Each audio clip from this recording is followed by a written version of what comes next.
भूतिया डायन की कहानी एक प्राचीन गांव की है, जहां एक पुराने खंडहर में रहने वाली एक रहस्यमयी और खौफनाक महिला को लोग डायन मानते थे। गांव के लोग उसे भूतिया डायन कहकर पुकारते थे और उसकी कहानियां पीढ़ी दर पीढ़ी सुनाई जाती थी। इस गांव का नाम था कालीपुर, जो एक घने जंगल के बीच स्थित था। यह जंगल हमेशा धुंध से ढका रहता था और रात में यहाँ कोई भी जाने की हिम्मत नहीं करता था। लोगों का मानना था कि उस जंगल में भूत प्रेतों और राक्षसों का बसेरा है। डायन की उत्पत्ति बहुत समय पहले इसी गांव में एक महिला रहती थी जिसका नाम था रुक्मिणी। वह बेहद सुंदर और सरल स्वभाव की थी। उसकी आंखें बड़ी बड़ी थीं और उसकी मुस्कान हर किसी का दिल जीत लेती थी। लेकिन उसकी किस्मत बहुत खराब थी। रुक्मिणी के पति की अचानक मृत्यु हो गई और उसे गांव के लोगों ने इस त्रासदी का दोषी ठहराया। गांव वालों ने उसे अशुभ मानकर तिरस्कृत कर दिया।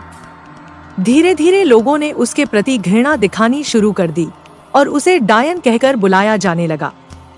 रुक्मिणी को गांव से बाहर निकाल दिया गया और वह जंगल के उस पुराने खंडहर में रहने लगी, जहां से डर के कारण कोई भी पास नहीं जाता था। समय बीतता गया और रुक्मिणी की दयनीय स्थिति ने उसे भीतर से बदल दिया। उसका शरीर कमजोर हो गया, लेकिन उसकी आत्मा में असीम क्रोध और प्रतिशोध की भावना भर गई। एक रात जब आसमान में काले बादल छाए हुए थे और बिजली कड़क रही थी, रुक्मिणी की मृत्यु हो गई। लेकिन उसकी आत्मा ने चैन नहीं पाया।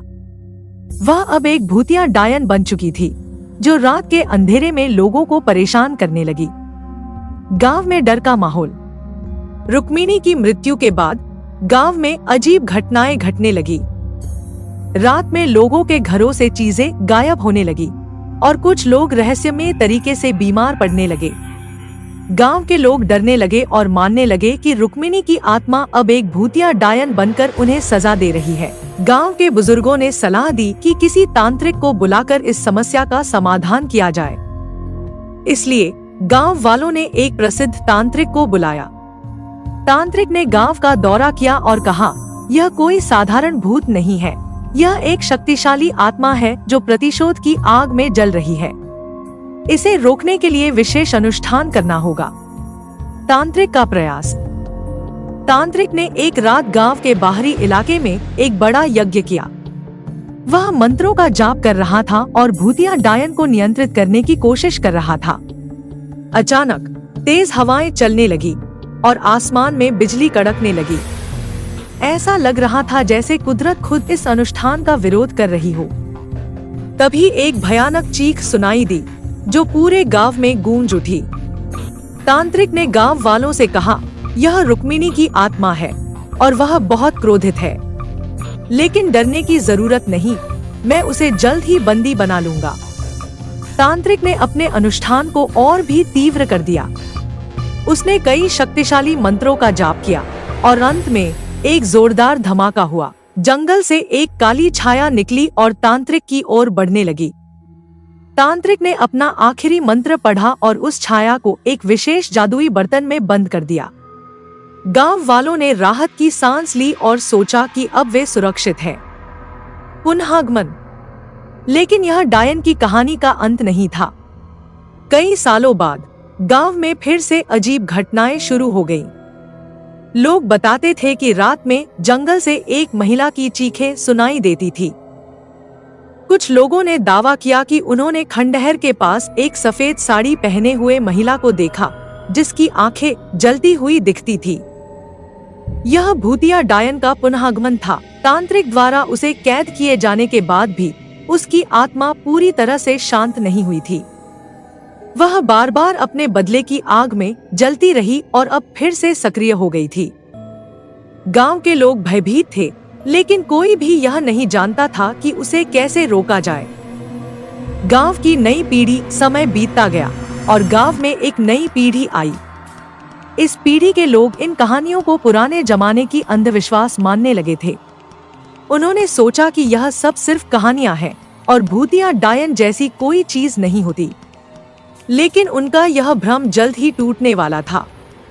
एक दिन गांव के कुछ नौजवानों ने उस खंडहर में जाने की योजना बनाई जहां रुक्मिणी की आत्मा बसती थी। उन्होंने सोचा कि यह सिर्फ एक मजाक है और वे डरना नहीं चाहते थे। रात का समय था और वे खंडहर की ओर बढ़े। जैसे ही वे खंडहर के पास पहुंचे, उन्हें अचानक से ठंडी हवा का एक झोंका महसूस हुआ। हवा में अजीब सी गंध थी और उनके कदम भारी होने लगे। उनमें से एक ने मजाक में कहा, "कहाँ है वो भूतिया डायन? हमें तो कुछ नहीं दिख रहा।" लेकिन तभी उन्हें एक काली छाया दिखाई दी जो धीरे धीरे उनके करीब आ रही थी। उनके दिल की धड़कनें तेज हो गई और वे भागने लगे।